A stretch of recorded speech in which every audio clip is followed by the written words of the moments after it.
అందరూ మొట్టమొదటిసారి దేవుణ్ణి ఆనుకున్నప్పుడు ఎన్ని శోధనలు అంటే మీరు చెప్పన శక్తి కాదు.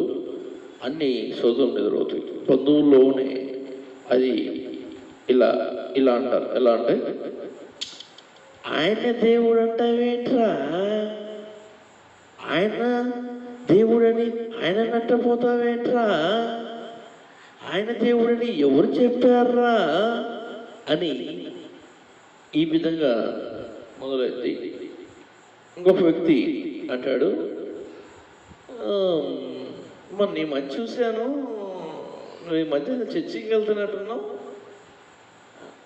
అని నాకు తెలీదు, వేరే వాళ్ళు చెప్తే విన్నానులే అంటాడు. కాదు కాదు, ఈ వ్యక్తిని చూసి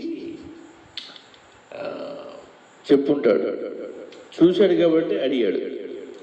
అంటాడు, నీకు ప్రాబ్లమ్స్ ఉంటే ఉండొచ్చు, అంతేగాని మన దేవుళ్ళని వదిలిపెట్టి నువ్వు ఎక్కడికో వెళ్ళి అది కరెక్ట్ కాదు కదా.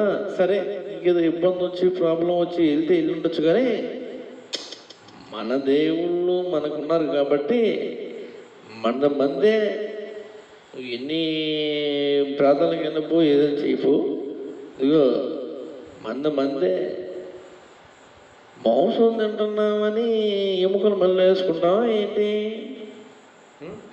ఈ విధంగా వాళ్ళు మనం దూషించే అవకాశం ఉంది.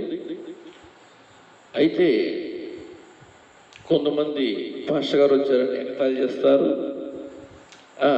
కొంతమంది హల్లు వచ్చారయ్యా, హల్లు చెప్పడానికి అని కొంతమంది దూషణ మొదలు పెడుతూ ఉంటారు. నేనైతే నాకు ఇలాంటి దూషణలు వచ్చినాయి, ఆయన దగ్గరికి వెళ్ళడం ఏంటి, మన కులం ఏంటి, మన కూతురు ఏంటి అని చాలామంది అడుగుతూ ఉంటారు. ఆకలి వేస్తే ఎంతమంది అన్నం పెడతారు, ఇబ్బంది వస్తే ఎంతమంది ఆదరిస్తారు, కష్టం వస్తే ఆ కష్టాన్ని తీరుస్తారా? ఎవ్వరు ఏమీ చేయలేరు, ఏమీ తీర్చలేరు. కానీ సమస్తము ఇచ్చిన వ్యక్తికి నా యొక్క సమస్య ఒక చిన్న ఒక ఎట్లా అంటే చిన్న రాయితో సమానం. అది మనం ఉక్కిరి అవుతూ ఉంటాం. కానీ నేను అంటాను, ఆయన సమస్తం ఇచ్చే వ్యక్తి కాబట్టి ఆయన్ని నేను ఎరిగి ఉన్నాను. ఎరిగిన వాళ్ళకి భయం ఉండదు, కంగారు ఉండదు, లేకపోతే భయపడిపోయి భయానికి లోబడిపోతూ ఉంటారు. కొంతమంది బాగా కొన్ని సంవత్సరాలుగా ప్రయాణం చేసి కూడా ఒకసారి బ్రేక్ పడుతూ ఉంటుంది. ఎందుకంటే వాళ్ళు విశ్వాసములో ప్రయాణించలేక గాలి తుఫాను వలె పడిపోతూ ఉంటారు. పేతురు వలె కొన్ని మాటలకి వాళ్ళు దూషణ వాటికి పడిపోయి ఇంకా లోకంని ప్రేమించే విషయంలో వాళ్ళు ఎక్కువగా కలిగి ఉంటారు. అలా ఉండకూడదు అనేది వాక్యం సెలవిస్తుంది.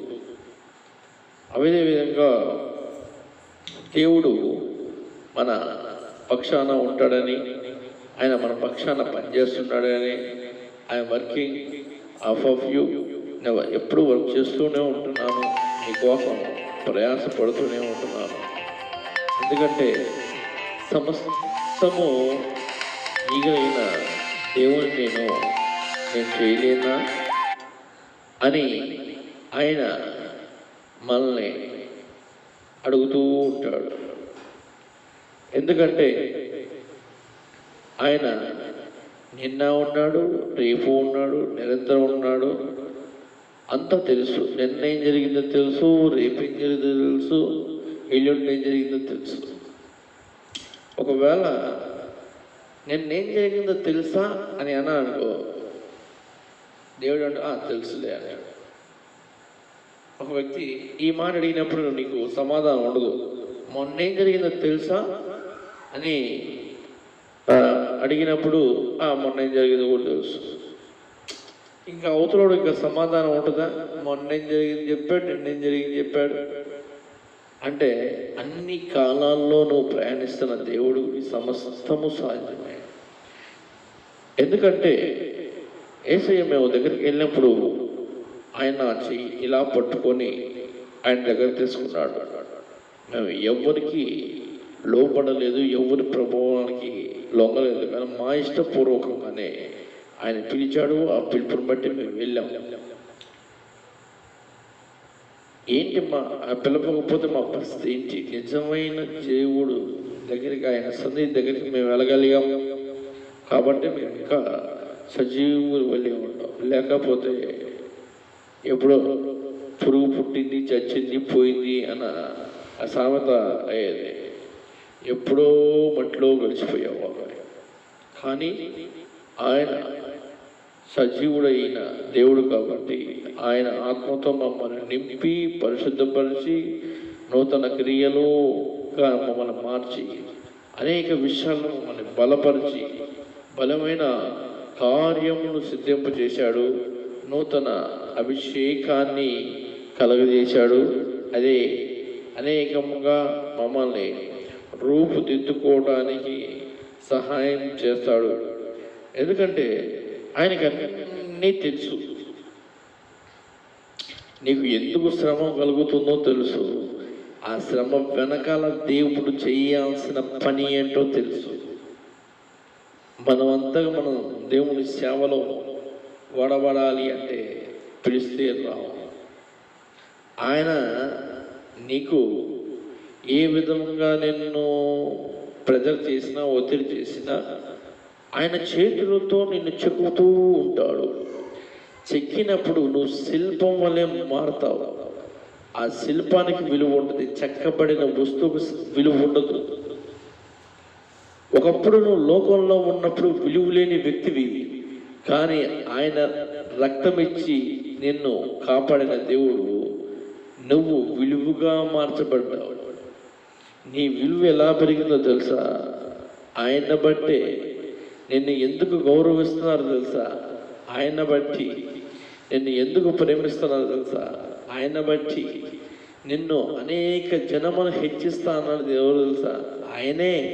సమస్తము ఆయన ఇచ్చే దేవుడు పట్టుకొని నువ్వు ఎందుకు కుంగిపోతావు? ఎందుకు హ్యామల్ చేస్తావు? ఎందుకు రేపటి గురించి, రేపేంటి, రేపు ఎలా జరుగుతుంది, రేపు ఏమైపోతున్నాడు, రేపేంటి అని తలంచుకొని నువ్వు ఎందుకు కుంగిపోతూ ఉంటావు అనేది నా ప్రశ్న. ఎందుకంటే ఎప్పుడు చూసిన సమస్యల వైపు మనం చూడటమే కాదు, సమస్యతో కొండ వైపు చూస్తున్నావా? ఏదైనా మాట్లాడే దేవుడు ఉందా అంటాడు దేవుడు.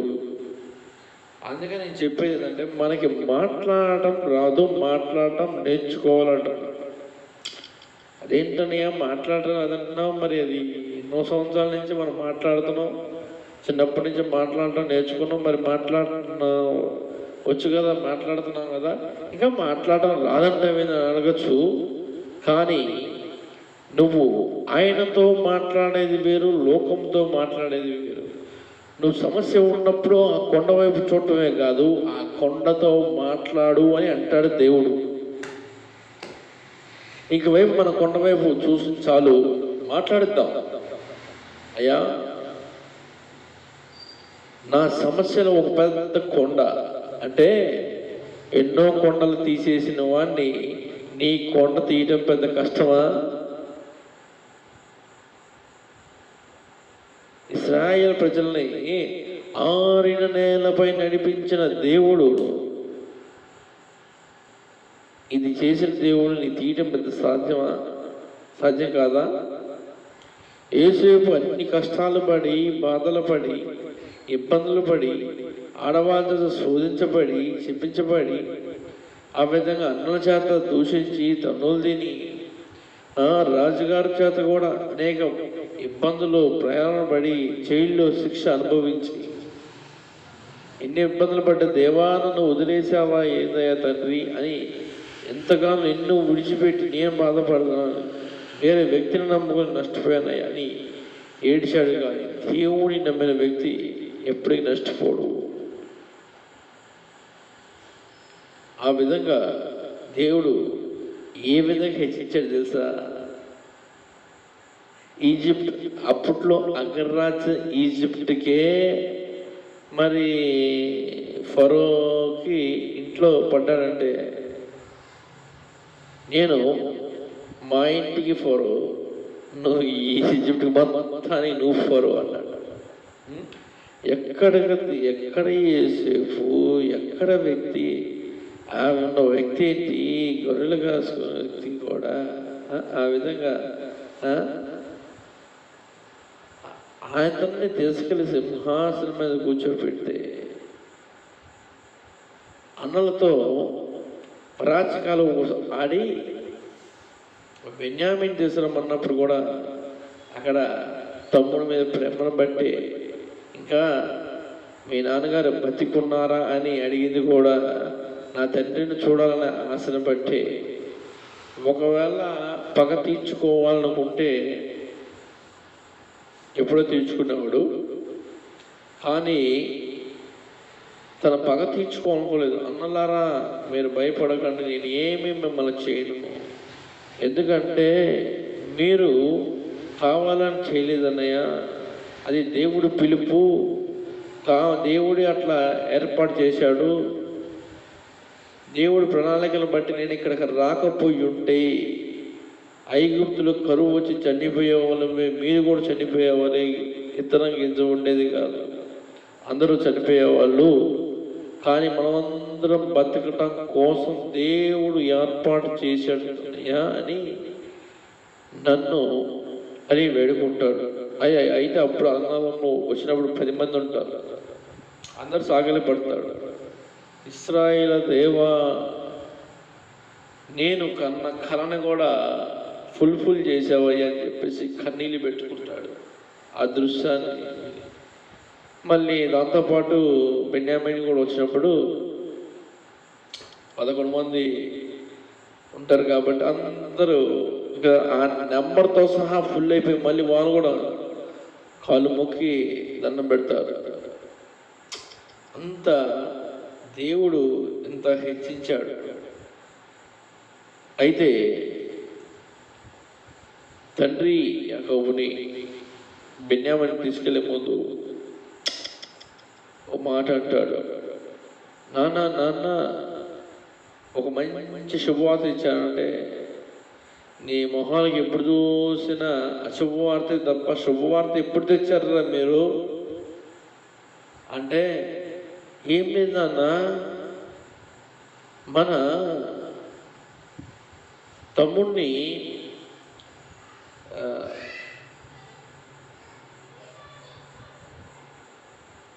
హలో అయితే శుభవార్త అంటాడు. ఏంటంటే, నాన్న ఐగుప్తుని వెళ్తుంది ఎవరో కాదు,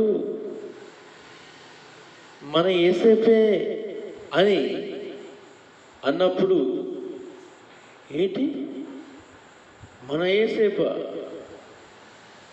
ఊడుకుంటారా మీరే కదా వాడు చనిపోయాడని రక్తం వస్త్రాన్ని చూపించారు, ఇప్పుడు బతికున్నాడంటారు, రాజు అయిన అంటారు.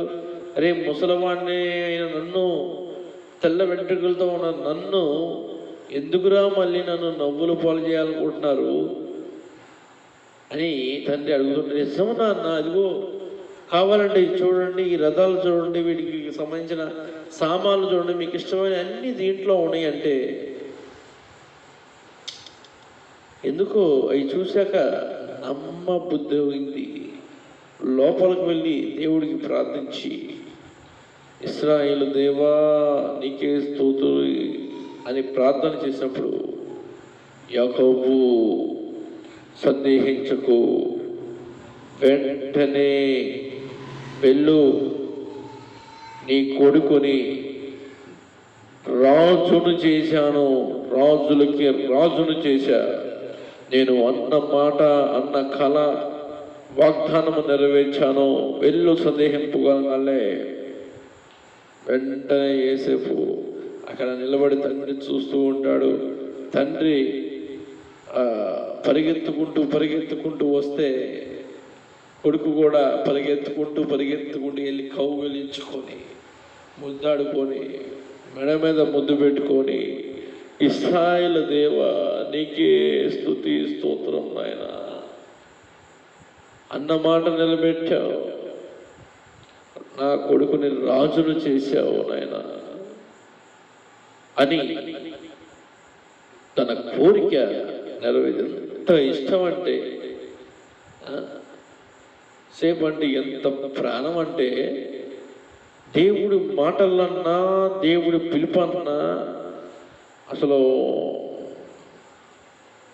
అలా స్తంభించిపోయే విధంగా విని ఆ హృదయంలో ఉంచుకుంటాడు. ఎందుకంటే అంతమంది బిడ్డలున్నా కానీ యేసేపు మీద ఎందుకంటే ఎంత ప్రేమ అంటే అద్దాలకి తొడిగించాడు.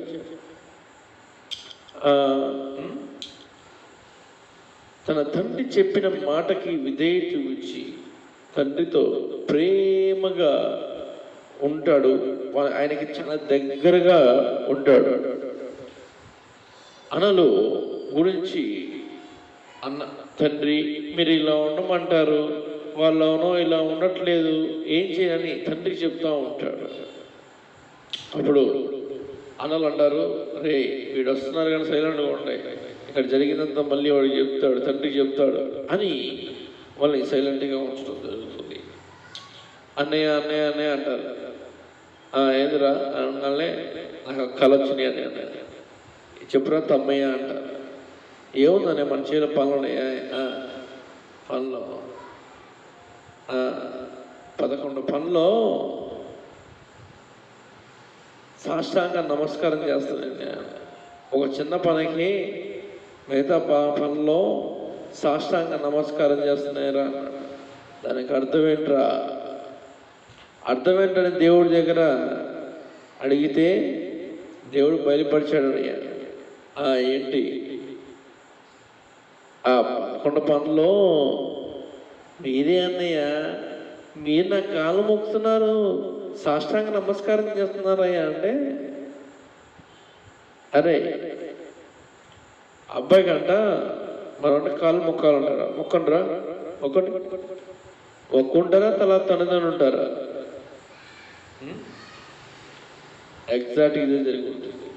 చూసావు, అందరు కలిసి కాళ్ళు మొక్కి స్టేజ్కి దేవుడు తీసుకొచ్చాడు. అది ఎవరి గొప్పతనం? ఈ శ్రమలు నాకెందుకు, ఈ ఇబ్బందులు నాకెందుకు, ఈ కొలివి ఎందుకు అనుకుంటే ఈ పాటికి మనం ఎప్పుడో మట్టి అయిపోయాం. యేసేపుని గుంటలో వేసినప్పుడు దేవుడు చేయి పెట్టాడు, లేకపోతే ఒక రాయి రొప్ప తగిలి ఈ పాటికి ఎప్పుడు చచ్చిపోయాడు. అందుకని అంటాను, మన శ్రమల వెంట నడుస్తాము కానీ ఆ శ్రమ మనకి తగలదు, ఆ సెగ కూడా తగలదు. ఎందుకంటే ఆయన చేతులు ఇలా చాపున్నాయి, రా కుమారుడా రా అని చెప్పేసి ఇలా ఆయన చేయి హస్తం ఇలా ఉంటుంది. అందువల్ల మనకి ఎన్ని ఇబ్బందులు ఎదురైనప్పటికీ కూడా ఆ శ్రమలుగా లేవు. ఎందుకంటే మనం నమ్మిన దేవుని యొక్క శక్తి చాలా గొప్పది. ఎందుకంటే మనం ఆయన ఆధారపడి ఉండాలి. మనుషులు ఆధారపడి ఉన్నప్పుడు ఏదో విధంగా మనుషుల వల్ల మనకి గాయం జరుగుతూనే ఉంటుంది. ఎందుకంటే ఆయన సర్వ శక్తివంత దేవుడు కాబట్టి మనము ఆయన మార్గంలో నడిచినట్లయితే అనేకమైన విజయాలు మనం సాధించగలుగుతాం. ఆయన యొక్క అద్భుతాలు మనకి చుట్టూరు ఉంటాయి. కావలి కాస్తూ ఉంటాడు దేవుడు. ఎలా కాస్తాడంటే కావలి కాస్తూ ఉంటాడు. ఒక వ్యక్తి అన్నాడు, నేను కష్టపడిన రూపాయి నేనే తింటా, యేసుప్రభు ఇలా అని, నా కష్టం నేనే తింటా, నా కష్టం నేనే పడతాను తప్ప దేవుడు రూపాయి ఇస్తే తీసుకోను దేవుడు రూపాయి కాదు అంటాడు. సరే, ఆ వ్యక్తి భర్త చికెన్ తెస్తాడు, చికెన్ తెచ్చి వండి ప్లేట్లు పెడతాడు. భార్య వండిస్తానంటే వండి నేను ప్రార్థన చేస్తా అంటాడు. వామ్మో, వీడి ప్రార్థన చేస్తానంటే నోట్లో నుంచి వచ్చేది బూతులు తప్ప ఏమి రావుతుందా? సరే అని ప్రార్థన చేస్తే, ఓ యేసు ప్రభువా, ఈ ముక్కలన్నీ నాయి, నేను కష్టపడ్డాను, నేను వెట్టి చాకరీ చేసి నేను సంపాదించుకొచ్చాను తప్ప నీ వల్ల నాకు వచ్చినవి కాదు, ఇవి నా ముక్కలు అని ఆమెను అన్నాడు. అంతే. బొచ్చులో ఉన్న కుక్క వచ్చి బొచ్చులో ఉన్న మొక్కలు మొత్తం తినేసిపోయింది. ఏమన్నాడు? నేను కష్టపడ్డాను, నీ వల్ల రాలేదు. అంతే. దేవుడు ఆజ్ఞ బయలుదేరింది, అమ్మని కుక్క వచ్చింది, మొక్కలు మొత్తం తినేసి వెళ్ళిపోయింది. హల్లెలూయా. ఎవరైనా కానీ మనకి దీవెనలో వచ్చినప్పుడు ఆశీర్వదించడం ఘనపరుస్తూ ఉండాలి. ఎందుకంటే దేవుణ్ణి ఘనపరిచినప్పుడు అనేక కార్యాలు, అద్భుతాలు జరుగుతాయి. ఆయనని మనం ఘనపరిచినప్పుడు ఆయన ప్రేమ ఎటుదో మనకు తెలుస్తుంది. అందువల్ల నువ్వు ఇచ్చిన స్తోత్రం, ఇవ్వకపోయినా స్తోత్రం ప్రభు అంట. ఎందుకంటే ఇస్తేనే దేవుడా, ఇవ్వకపోతే దేవుడు కాదా? సుఖంలోనే దేవుడిని స్తుతిస్తామా, కష్టంలో స్తుతించమా అనేది నా ప్రశ్న. ఏమంటాడు? అంత దీవిస్తే అమ్మో ఎంత దీవిస్తున్నాడు అంటావు. చిన్న శోధన కూడా భరించలేవా? మనం పనికిరామా చిన్న శోధన కూడా అని? నేను నిజాయితీగా ఉన్నాను, నేను ఏ లోపు చేయలేదని గోనె పట్ట వేసుకొని బూడిదలో కూర్చోన్నాడు. ఒక విషయంలో స్నేహితుడు బలపడుద్దామని వెళ్తే స్నేహితుడు కూడా బలహీనపరచాల్సిన పరిస్థితి వచ్చింది. ఈ విధంగా మనం నూతనంగా ముందుకు వెళ్ళడానికి దేవుడు మనకు గొప్ప కార్యాలు చేయాలంటే మనం గొప్పగా పూనుకోవాలి. ఎవరు ఆయన గొప్ప కార్యాలు చేయాలంటే ఆయన మాట వింటే గొప్ప పూనుకుంటావు, గొప్ప కార్యాలు వినటానికి ముందుకు వస్తావు. ముందల ఆయన చెప్పేది ఏంటో వినాలి, ఆ తర్వాత ఆచరణలోకి రావాలి. మంచి సలహాదారుడు వలె ఉంటాడు, నీకు సాటి అయిన సలహా చెప్తాడు. వీలైతే ఆయన కవచం నీకు తోడే ఉంటుంది. అనేక విషయాల్లో నీకు సహాయంగా ఉండి సంరక్షించడానికి ప్రతి పనిలో కూడా నీకు రక్షించు, నేను అనుక్షణం కాపాడటానికి ప్రయత్నిస్తూ ఉంటాడు. ఎందుకంటే ఆయన సర్వోన్నతుడు, సర్వశక్తిమంతుడు. నా భార్య వదిలిపెట్టింది, పిల్లలు వదిలిపెట్టారు, చుట్టూ బంధువులు పట్టించుకోవట్లేదు, సర్వం కోల్పోయాను, నా చుట్టూ ఎవ్వరు లేరు, స్నేహితులు లేరు, బంధువులు లేరు అని నువ్వు చెప్పినట్లయితే దేవుని అద్భుతానికి నువ్వు చాలా దగ్గరగా ఉన్నావు. అవును, దేవుడి అద్భుతానికి చాలా దగ్గరగా ఉన్నావని నేను అంటున్నాను. హల్లెలూయా.